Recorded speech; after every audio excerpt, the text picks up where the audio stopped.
today, the points really come up several different times. And I'd like to explore that a little bit as we look at how do you set up complex multi-platform operations in the digital world. So a couple things that we will cover together today. One of those things is a look at digital business, right? There is a business-led shift to how organizations tie together the different pieces, the very high rate of change that we're seeing across industries, right? It's not any one industry right now. It creates a lot of architectural complexity. Not only do you have a traditional IT organization or a single business unit that's going out and acquiring systems, executing on systems, trying to make business operations happen, but you have that happening in parallel across the organization. More dollars, more budget is flowing out of centralized IT units. It's flowing into marketing. It's flowing into sales. It's flowing into retail operations, maybe flowing into different units simultaneously. And that creates a scenario where the ball of mud architecture, right, the real lack of architecture, the potential for fragmented architecture is more real as a default state than it's ever been before. So we're going to talk about three things today, right? One of those things, first and foremost, is keeping business integrity. How do we tie together everything and, quite frankly, as architects, as professional, stay out of the line of fire while we do it. We're going to talk about delivering value. And I'll bring this up a few times. One of the things that we'll talk about is, hey, whatever that means, right? A lot of people love to throw around value. Hey, our product delivers more value than the other guy. Our unit delivers value. Let's deliver value for our customer. If you want to deliver value, you have to understand what value is, who's measuring it, why they think that's value, right? There's a subjective piece. It's not just dollars or bits on a spreadsheet, right? Some of those things could represent value to an executive stakeholder or to an organizational unit. But there really is a business, technology, strategy, solution piece that must be connected first before you ever talk about the technology systems. And it is absolutely critical to a digital project in order to reach something that people can agree constitutes success. And then one of the other things that we'll talk about today is a simplification and a connectivity with the fabric of the business. As architects, the understanding of the business, the understanding of the business outcome, the visibility that we have into the business domain continues to escalate in its criticality for us to be able to enable the business to do the things it wants to do. So a little bit of house cleaning. Wayne Anderson. I have worked for the last 11 years for Avanade. We're a joint venture between Microsoft and Accenture. We are the premier systems integrator and managed service delivery provider in the world when it comes to Microsoft technology. My specific role and responsibility really focuses on client offering security, right? How do I work with clients to help understand what they do, how they do it, what they're trying to accomplish, and then make sure that on the Avanade side we're doing the right things in the right ways to partner together with them so that when we provide service across the organization, we're doing that in a safe way, right? We want our clients' trust. We also want to make sure we're doing safe things with our data. And the interesting thing about that is it brings me into contact with a lot of different clients in a lot of different industries that are trying to do interesting things, right? I'm talking to anywhere between 2 and 4 BSOs and CISOs a week, and quite a number of additional procurement directors, executives that are attempting to run projects, right? You start to see a lot of patterns emerge. A couple of quick just touch points, right? This is a personal point of view, part of Iasa thought leadership. It doesn't necessarily represent the view of my employer directly or any of our market position services, etc. And I would love to connect with you on social media and understand a little bit more about you and what your business does and hopefully provide some value to you as well. So anytime you kind of wade into the digital space, right, digital is massive. People are throwing around digital this, digital that. Are we talking about CRM? Are we talking about websites? Are we talking about transformation of how a business fundamentally operates? So let's talk about some assumptions that we can share together from a design perspective. The first thing is, when we talk about digital, when we talk about the challenges that these businesses are facing, it's not just the client experience. We're not just talking about, hey, somebody runs a website, and based on that website, they connect with their endpoint customers, right? That is one aspect of digital. But digital actually transcends the enterprise. The people who work for a company expect the experiences that they're having on their mobile, on their laptop, on their maybe their loyalty experience at a store. They expect some of those same capabilities that they now know are possible because of those consumer experiences to advance increasingly into the enterprise workplace. They expect more responsive systems. They expect more customized systems. They expect profiling that makes it easier for them to consume, whether it's internet systems or internal capabilities, or something as prosaic and maybe something that we regard as static or may see as static, such as procurement, right? The ability to just go out and buy a service in a well-organized way, right? How can that be sped up? How can it be made more interactive? How can it be more customized to make? And we're increasingly seeing that in the attitudes of business leaders, right? The leaders themselves, the directors, the VPs, who are largely sponsoring individual acquisitions or individual technology projects and then selling them, to solve C-level problems.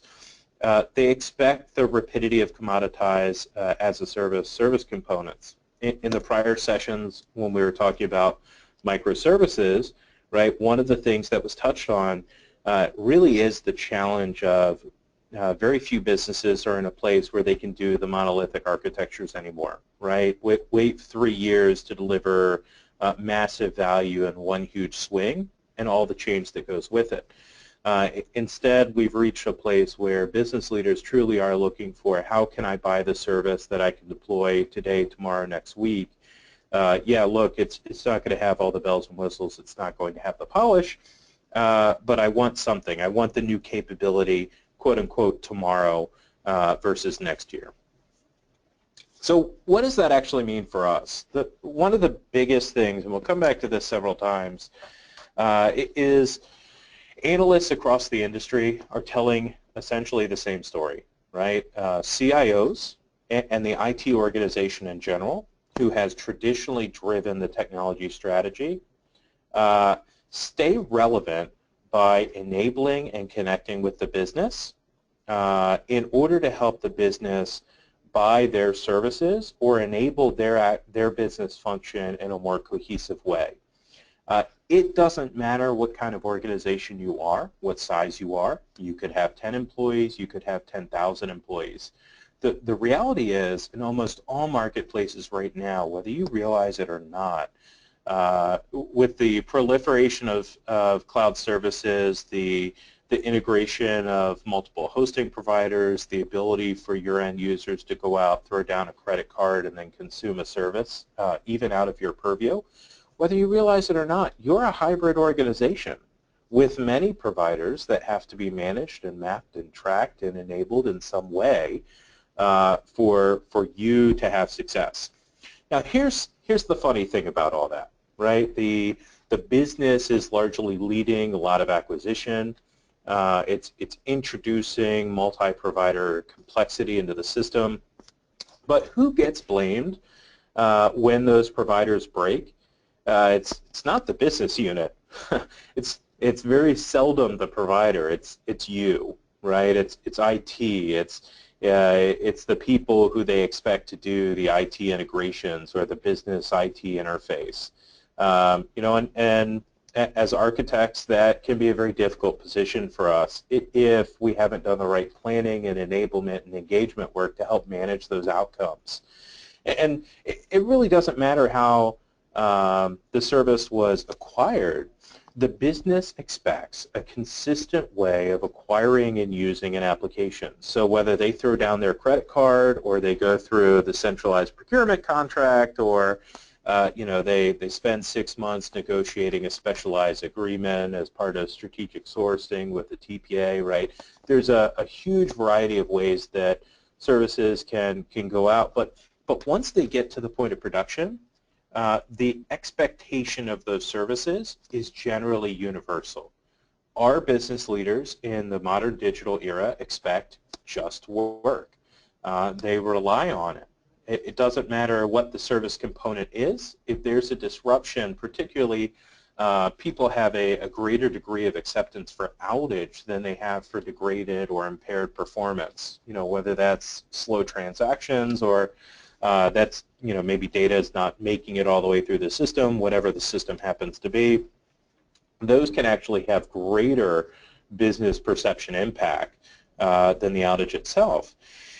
And because of the multiple ways of sourcing, a lot of IT organizations are actually in a very difficult position to manage the risk of these providers to the organization, right? Centralized IT may not even have visibility to a lot of these providers, which means that both the business and IT are both at times extremely challenged when those negative events occurred.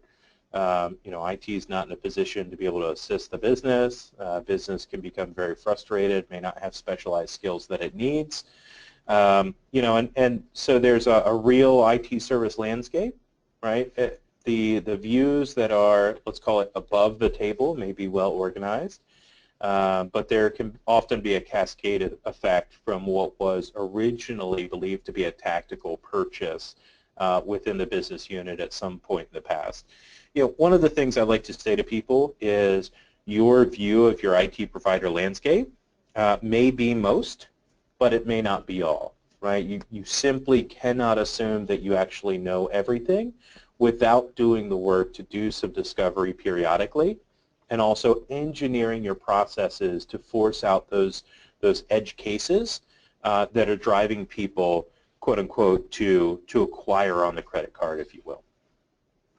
So why do I care, right? None of us want to be in that very difficult position of being that architect, 9 o'clock at night, getting yelled at all sides about a service that we never even heard about, right? Gartner or Forrester have both published predictions about the number of enterprise that are going to run into impacts or revenue loss events by their inability to manage digital risk. If you have a subscription, I'd encourage you to go read it. There's some great stuff in there. But the basic idea is we're already seeing this, right? If you have multiple cloud providers, what happens when one of them goes down? I guarantee almost everyone on the call has some sort of experience having seen that in your own organization. That there's simply there can be no question among experienced professionals that the challenge in managing digital providers is a real one. Whether it's one additional provider outside of your organization or it's 15 digital providers outside the organization, the level of complexity does go up over time, but the same basic challenge is essentially the same. So we're going to talk about a handful of keys, if you will, to taming that multi-platform complexity, which sets you up for positive operations in that environment. The first thing is, going back to the pithy, measure twice, cut once, it really is a true reality, right? The planning failures up front before you go out and you throw down the credit card or you sign the MSA or, you flip the switch on turning on the cloud provider, that's really your opportunity to save yourself money and pain down the pipe. The later in the process that you discover integration problems or that you experience an outage, the more painful and expensive typically that it's going to be to the enterprise. And also the less ready that you're going to be to actually control that outcome when it happens. Requirements traceability, right? It's something as architects that we've been around for a long time. We know how to take an individual application and say, okay, is this module doing what I think the module needs to do? Who thinks a module needs to do that thing? How do we prioritize requirements to figure out which ones are going to be in the product when it ships and which ones aren't? And we do that for infrastructure as a service or for platform selection or an individual application. Very rarely do I see organizations that do a good job looking at it at a portfolio level. And one of the things that I'm going to just throw out there is, there is a way to take the same basic concepts that we apply every single day for individual applications and ask ourselves the question, why in the world wouldn't we do that with more complex concepts, right? Well, why do we not trace multiple applications back to a holistic set of system function? The answer typically is complexity and expense. I am actually going to posit, right, and we'll talk about this. This can be as simple as something done on a napkin, right? It sounds absolutely ridiculous, and I'm purposefully oversimplifying it as an observation, but I'm actually going to introduce you to some tools in the form of the digital engagement framework that illustrate there are some ways out there to apply some of these composition exercises to see how individual components come together to meet the whole that don't have to be go out and hire 5 MBAs, a statistical analyst and a whole bunch of other things in order to do the requirements traceability that you really should be in a position to do as an organization.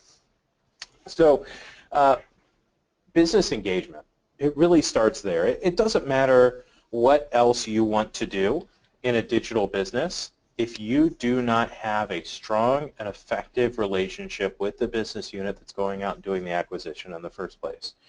The effects of that can be as simple as a disconnect, ranging all the way up to kind of active hostility, right? If you don't have a chance to be at the table, there's no way, or at least you're going to be impaired to help mitigate some of the challenges that we're talking about across the digital business.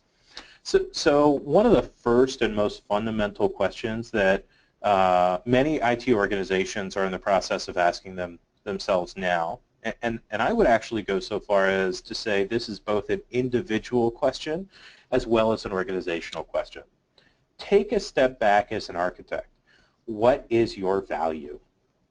What are you delivering in a scenario where a business unit wants to acquire a capability? What do they need from you that has them value the contribution that you make more than the amount of investment and effort that they're going to invest into you? Are you saving them money? Are you enabling a better service integration? Are you helping them get to market faster? How do they value those components? Do you know who the stakeholders are that will determine the perception of your personal value to the project? And the same thing is true if you're part of a centralized IT team. It becomes even more important because not only are you managing your own personal value, but you have a role in the direct engagement value of the centralized IT unit in cases where secondary or tertiary business units are making the acquisition in the first place.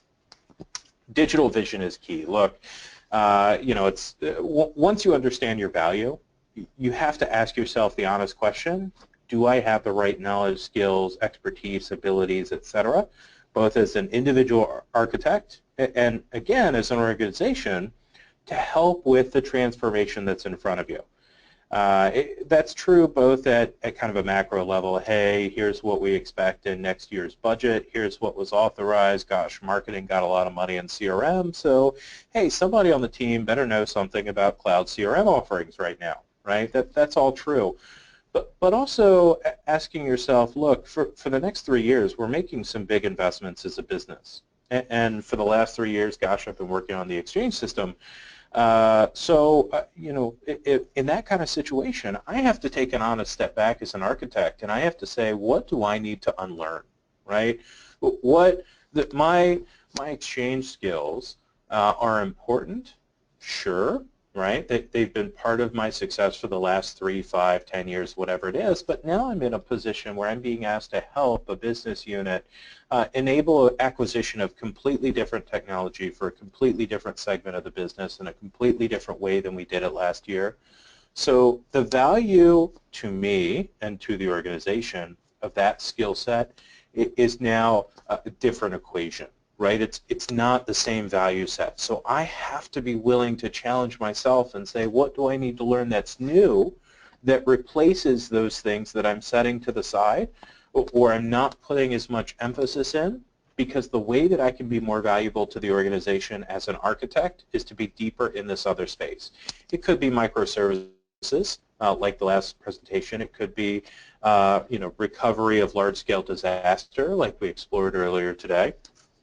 It could be something that is more discrete, right? Hey, we're going to be enabling client experiences and we're going to be enabling analytics. So I need to be a little bit deeper in the way that analytics systems work, what the functional requirements are, the vendors that are in the space, how they enable business technology strategy, right? There's a lot of individual markers that as we make the digital transition, it is virtually impossible for an architect to be knowledgeable about everything, especially these emerging fields, and we simply have to be honest with ourselves and be willing to make those investments to help not only the business make that transition, but to help ourselves make that transition as architects in a digital company. It really just is a hard thing to do sometimes, especially I would even say the more successful that we are, the more that we've been promoted on last year's technology or the last 5 years of technology or the last 5 years of business transformation, sometimes the harder that it can be for us to kind of take that step back and recognize those areas that we want to invest in ourselves. The other thing to ask yourself is, how do I engage with the business, right? What is the most effective way to engage in the business? Do I have direct relationships with business stakeholders? Am I providing guidance to business leaders? Am I analyzing systems? Is there some sort of, I don't know, procurement meeting where I'm going to be bringing this feedback into? You have to be in a position to recognize what your channels of influence are. Now, you may need to add to that over time, right? But recognizing what those channels are, what the inputs and outputs, stakeholders of those channels are, is absolutely critical to taking what you understand to be your business value, doing that transformative exercise for yourself and for your unit in order to better serve the business, and then get actual traction and being able to apply those things for the mechanics of how you work with the rest of the business. So you also have to get yourself back to a single basic question, right? If all else fails, how do I make sure that I'm part of the process? Remember, the default state in a high entropy environment is entropy, right? In the architecture world, we jokingly talk about the ball of mud that rolls down the hill and just kind of acquires everything as it goes because it's rolling from its own momentum. And so if the default state is entropy, what are the stopgaps that are built into the process, into the organization, that help bring you to the organization or bring you to the business for the first time if they've missed some steps, if you just can't get voluntary agreement, if you don't have the right influencers? What are the key things that you have the value to be able to make that value play, right? One of those, and I would actually tell you that if you're relying on process-oriented elements, it's going to be a lot more difficult for you to make the transition from, let's call it technical expert architect, to strategic business partner enablement architect, if you will, if you're relying on something like procurement. Procurement is often seen as an impediment by the business. There's a fairly high level of hostility there. And so what you're really seeking for in terms of your forcing function is not only something that is a stopgap in the system, but in an ideal world, you'd be able to identify a way of integrating yourself into the process, again, as that last resort if you're not proactively being engaged with something that provides value back to the organization. I've got listed compliance here, right? If you have a security organization, if you have a privacy organization, you're probably very shortly going to be asked to start doing things like privacy impact assessments for every new technology, things like that as GDPR gets closer to being rolled out. This can be a very natural way to be able to go back to the organization and build an initial value story that gets your foot in the door as an architect that says, I can take this burden off of you. I can become an expert in how to do this one thing and do it well and help you get the clearance to be able to continue the technology rollout or the system rollout or the capability rollout that you as a business find high value. I know that maybe we don't have the background together, that you don't see the value of calling me first, but now, hey, there's this privacy impact assessment, and I can help you get that taken care of. And oh, by the way, since I'm at the table anyway, here are a couple areas that I think I can also help you out. Have you thought about this? Have you mapped that? Right, and it's an entry point to a larger suite of conversations that you as the architect recognize the business needs to be able to have in order to enable that business unit for themselves. One of the higher value ways to come in is the value of identity, right? In many ways, in many organizations, when you start working across cloud providers, one of the ways that you can provide a very high level of value with a very strong stick behind the architectural governance is in some ways, right, he who controls the identity in some ways, right, controls the keys to the kingdom. Very few people like the experience of, go create a consumer-like credential, right? Now remember 5 more passwords because somebody went out with the credit card and didn't do the right work with the architect, and now if you want to log on to the CRM system, you have completely different credentials. Rather, hey, look, we've got a way that it just works. You just go to the site and you're logged in from the corporate credential. I can make that happen for you as an architect, and along the way I can help you get some other benefits out of the deal. Make sure that you have that forcing function, and the more value that you can deliver in the forcing function as a transition to the larger business discussion, the better and more successful, the easier it's going to be to make that transition to the business discussion. And one of the last things I want to leave behind here, because it's an often missed point, even as basic as it is. We as architects often get caught up in the areas that we are experts, right? We like to guide people. We like to bring together artifacts and do design work and help people solve difficult problems. We want to solve things. We want to change things. We want to enable things. We want to build and design new things. All of these are great traits. They're absolutely wonderful traits. From a perception perspective, your ability to enable them, to see them as your customer, your client, is going to be a key part of the capability of whether you are engaged in future architectural decision making and architectural processes. The easier that you personally and your unit can be to do business with, whether you're a representative of the IT unit or the procurement unit, or maybe there's a dedicated architecture team, none of that matters, right? It doesn't matter what team you're on. What does matter is, how do they consume your services? How do they regard your services? How do they value your services? Can you make it easier for them to engage you and get positive output out of the team? It's a question worth asking yourself. Just like the prior question about, hey, do I have the wrong skills? Do I have things I need to unlearn and replace? Right? This can be a fairly painful question to ask yourself if you're actually honest about it, but it can also be one of the biggest ways that you can make a long-term investment in your capability, in your business value to the organization as an architect, while the rest of the organization is undergoing the change of digital business.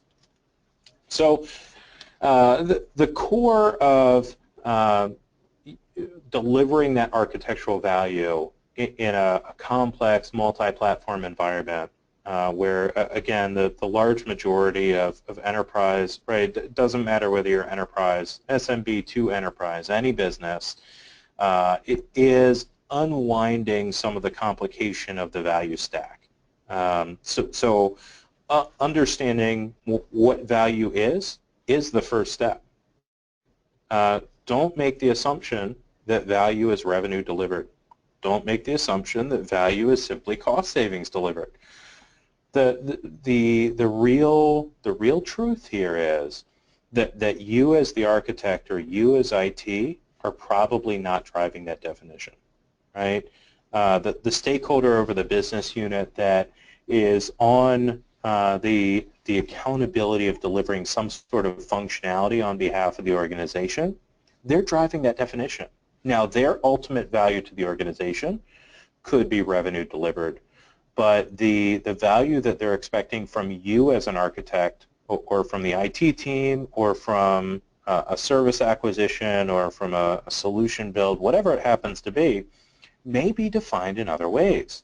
And we as architects oftentimes will get a value statement or a value understanding that to us is just wrong, right? It's a symptom, it's not the root of what they're trying to produce, or they themselves simply have trouble stating what the value is.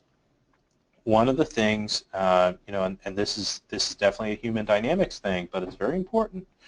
Don't defend against the wrong definition, right? It doesn't matter that you and I may state that in a different way. We may have better terms. We may have organization or industry frameworks behind us for why we say it a certain way.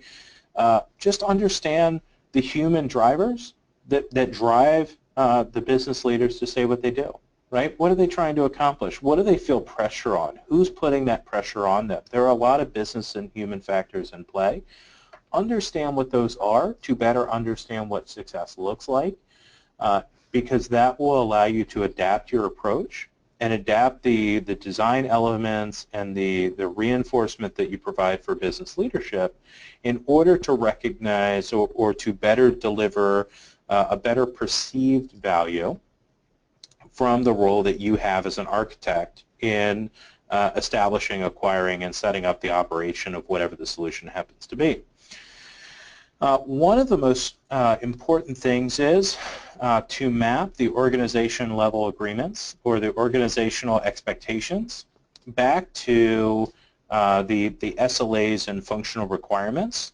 So start with the business unit object, right? What does the business unit do? What are the subunits? How does each subunit function? What are the expectations for that subunit? Is it measured in units or widgets? Is it measured in dollars? Is it measured in top and bottom line growth? How does the system or capability that's being built, right? Are there hard metrics that are being used to link one to the other? And this can be a tough conversation, right? Very few business units have figured out in many projects, besides things like TCO or earned value analysis, right? Even earned value analysis I don't see very commonly during initial architectural discussions. Oftentimes they're simply coming to the table and saying, hey, look, I need a website. It needs to be up all the time, and ultimately we want to make money from the website. Okay, what does that mean, right? Do you measure that in additional calls, email traffic? There's a whole discussion there that as architects, we know the business unit went and had that discussion. Too seldom are we looking at that as an input to how we align to what their functional requirements are. The SLAs from underlying services, the spec sheets, all that sort of stuff is a red herring if you don't have the understanding of the higher level business first. Start with the higher level business and work backwards. So let's look at what that actually means. This is a block diagram that I've done, essentially abstracting a client that I've worked with in the past couple of years. And this is very familiar to roughly any retail operations, right? Where the store operations that happen in the brick and mortar that people interface with actually is only, let's call it one facet of the larger enterprise that makes the store operations possible. And so here, what I'm showing is a fairly straightforward digital transformation where somebody's moving from a card-based loyalty system to implementing new services that enable them to serve clients on their website, to connect analytic data about performance in the store with future buying trends, as well as the potential to do, let's call it, internal marketing against the loyalty program. Right, and so there are a selection of vendors and cloud service providers in this mapping exercise that contribute different types of operations to the quote-unquote new platform. Taken as a whole, the new platform is a large platform. It has a lot of moving parts. There would be a high level of complexity from the integration exercise of going to each of these vendors and mapping it to a whole.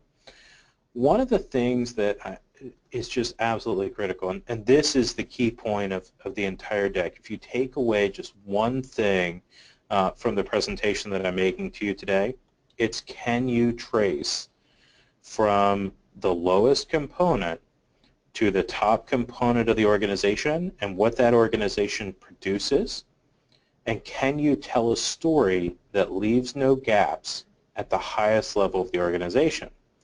If the answer to that is not a firm and affirmative yes that can be quickly arrived at, you probably have some modeling, requirements definition, and some additional value that you can deliver to the organization. Build the model, right? What are the attributes to trace? Is it availability? Is it the ability to process operations? Is it the capability to turn around and handle some sort of transaction volume? Is it time to market? Is it adjustment in inventory levels, right? The truth is you're going to have a lot of metrics, right? At the very top line, you're going to have very esoteric metrics like cost containment and revenue and things like that. But as you get into each section of the retail operations, you're going to have more specific metrics. There are going to be specific executives that hold responsibility for different kinds of metrics that split out into different kinds of operations.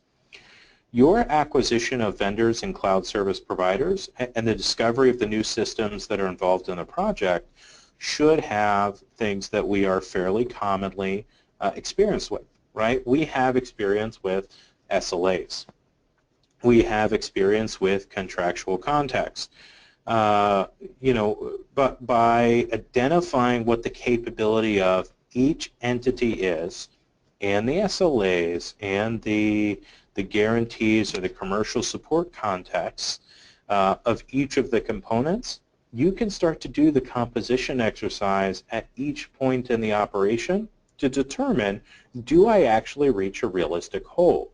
And just as importantly, you can also connect this back to the internal operations shown here in kind of the green teal color to say, what are the characteristics of the internal operations that need to adapt in order to be able to better consume and operate together with the vendors and cloud service providers that may be part of the new digital platform?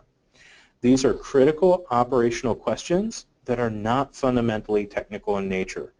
It is very, very, very important to understand that digital projects are often about the business first. There's a reason that the project's being done. There's something that's trying to be captured. And it's very seldom directly about technical capability XYZ. It's much more about the audience that's being served, whether that's an employee audience and the engagement of the employee audience, or by driving a certain behavior within a consumer segment. So what are some of the opportunities that you as an architect have to deliver value as part of this operational planning process? Here are some key areas that I see come up time and time again with the clients that I work with. One of those areas that you as an architect are an expert on, you know SLAs. You know what an organization level agreement is. You know how the two interact. You know the difference between an SLA that you might ask for from a service provider and what that actually requires in terms of internal operations to be able to consume that SLA.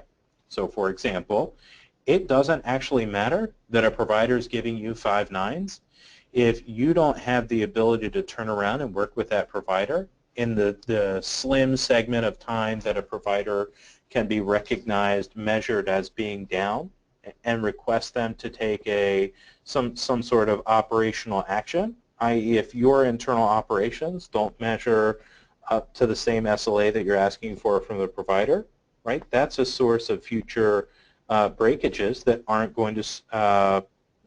necessarily going to impact the business in a positive way, right? Identifying that, understanding the value of being able to do that and working with the organization to overcome it, that's a key thing that you may uniquely be qualified to do for them. Thought leadership on how to do service acquisition, it's not just an external exercise, right? You don't just go to your blog or a forum and have great conversations about that. Building your personal brand as an architect can be fundamental to the business engagement that you have in order to be able to manage the complexity of some of these digital projects. Small investments of time in helping people understand the digital opportunity, understand how to work with the components that you're responsible with as an architect, or how to work through design challenges, can be a great investment of a small amount of your time to build brand recognition and get easier cooperation on future projects. As an architect, you are much better positioned to analyze and produce recommendations or negotiate recommendations on quality attributes. In particular, capacity and availability is something that many business units are going to be in a position to simply and blindly agree to whatever a vendor puts on the table before them, right? Whereas you actually understand what it takes to get to those quality attributes. So this is another opportunity for you to identify and remove future blockers for the business by ensuring the right operations, the right technical components, the right technologies are in place to meet the capacity and availability. Here's another wonderful benefit. You can come to the business and help make sure that they're buying the right number of units of the thing, right? Whether it's seats of as a service business, or it's units of bandwidth, or it's I don't know, the amount of memory on infrastructure as a service units as part of some sort of analytic platform. You are in a unique position to have the tools and experiences to help make that analysis possible and ensure that you're optimizing, and again, goes back to delivering value. If part of the value of the business is doing cost containment or enabling new revenue, right, these are opportunities that you could have that will have a greater impact than more of the touchy-feely stuff involved in maybe thought leadership or some of the other avenues. Make it easier to consume vendors which match the profile that your business needs. If you can find ways, for example, and obviously I'm throwing out some risk-based examples just because that's the space that I'm often having conversations with our clients, make it easier to consume the right vendor. If you can build into your processes shortcuts based on either objective evidence or contractual commitments that a vendor can provide, you can naturally bring people to the point of doing what you really need them to do to help clarify the ball of mud or to avoid the ball of mud completely, simply by incenting them through the process to do the right thing. So one example would be, hey, look, one of the things you need to have in order to acquire a cloud service is, maybe you don't have to talk to the security team if that cloud service has an active ISO 27001 certificate, right? You go out, you acquire the certificate, you submit it to the team. Instead of 2 weeks of you having to pay for the security team's time, We just skip that process completely. Or you say, hey, under these conditions, right, if you have these conversations and you're doing ADFS integration or single sign-on integration with Ping Federate or whatever your organizational strategy is, because you have that type of control over how the platform is accessed, maybe you make it easier for them to close the acquisition and there's a fast lane in procurement. Your influence as an architect is not just in how you deploy the technology itself. It's not just in how you design the functional requirements of the technology. It's not just in the planning discussion. It's also in helping the organization find the right elements, steps, models in the landscape that surround the solution itself in order to reach a point of success. One of the last things I want to put out there, use industry insight. Right? You don't have to stand alone. You don't have to be the primary expert.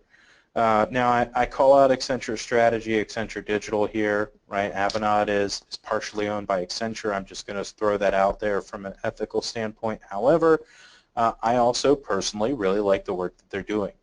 There's been a lot of transformation at Accenture. There's been a lot of investment lately, and I myself am now going to them where in the past maybe Gartner was my first go-to to get insights on some of the advancements in industry, advancements in security, the work that's being done at Accenture Digital. Same thing with Gartner. Both Gartner and Forrester have had very aggressive agendas around the digital space, right? You don't have to be the only expert. Yes, Gartner and Forrester are fairly expensive. But one of the things that you can do if you're willing to accept the cost of a little more spam, right? Look at sites like CIO Online or CSO Online or some of the vendors that want to sell you products, right? If you're willing to be harassed a little bit from the sales perspective, you can get free access to some of the Gartner and vendor summaries, reports, Magic Quadrants, etc., simply by being willing to take a little bit of spam for a period of time by signing up in a questionnaire. One of the last things I want to do before we close out is add a tool to the toolbox, right? One of the things I said earlier, and I really do want to touch on this because I believe in it very strongly, digital projects are often overcomplicated. We as architects have a tendency to want to solve everything perfectly, right? One of the secrets here is that good enough is often good enough. So I want to give you the digital engagement framework, and this was designed really for experiences, right? Mapping how, for example, a digital media or digital analytics project would interact or integrate with a specific audience.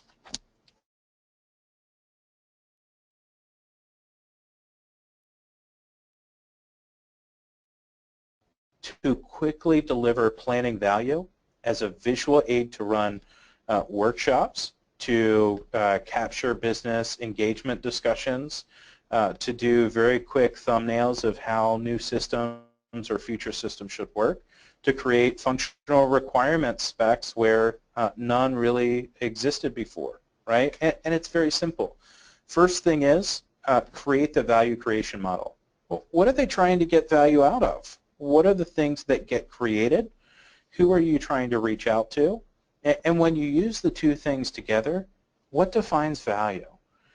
It could, again, be revenue, but it could, again, be things that are intrinsic to the audience. The audience better understands something. If it's, I don't know, an internal infrastructure or intranet, right, this value still exists. But maybe the value is better engagement index, right? Maybe when it comes to annual surveys, things are reacted better, better CSAT scores for the IT group or for the internal marketing group, whatever it happens to be. Second phase is how are you going to engage? How is the project going to engage? Who is it going to reach? Why do they care? What are you trying to deliver to them? This can be done with providers as well, right? Why does someone care that you're using one analytic technology over another analytic technology? who's going to be interested in the outcome that's produced by that analytic technology.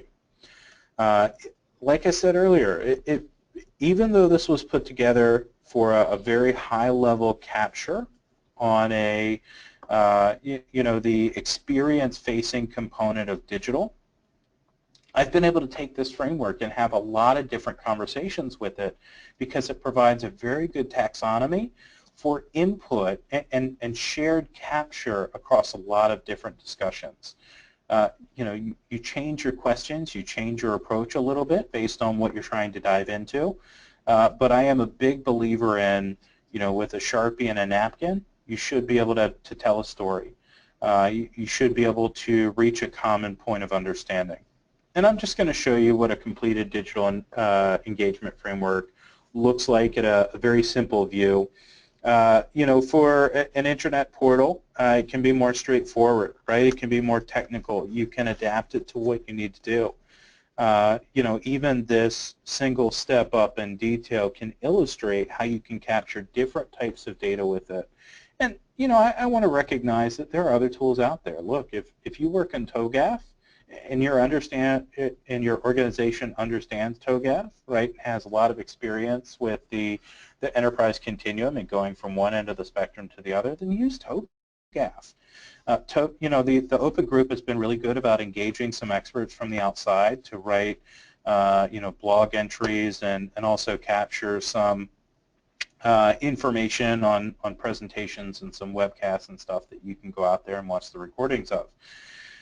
I'm also going to give you a third-party resource called Disruptive Digital. Now, this is more of a blog resource, but there are some great diagrams on there, especially if your organization's very early in the journey. Being an architect who can come to the table and give rise to some basic capabilities where maybe the organization just hasn't seen some good solid roadmaps before. They're having trouble. They're struggling to deal with taxonomy and capture. They're looking at how to deal with different segments of their audience. There are some great resources on this Disruptive Digital blog, and I'd really encourage you to check it out. Right, there are not only some high-level architectural resources, but also some case studies about how different organizations have gone through the journey, with one of the most recent being a case study of GE. So with that, I will open the floor for questions. All right, thank you, Wayne. So if you have a question, please type it in the question pane.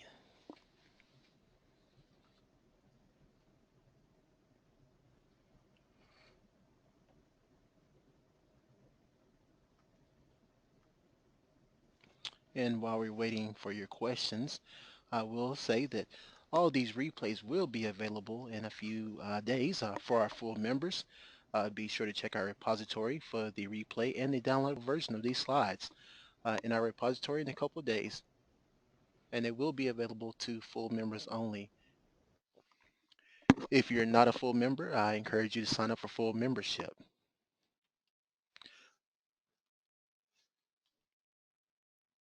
So if you have a question for Wayne, please submit them now at this time.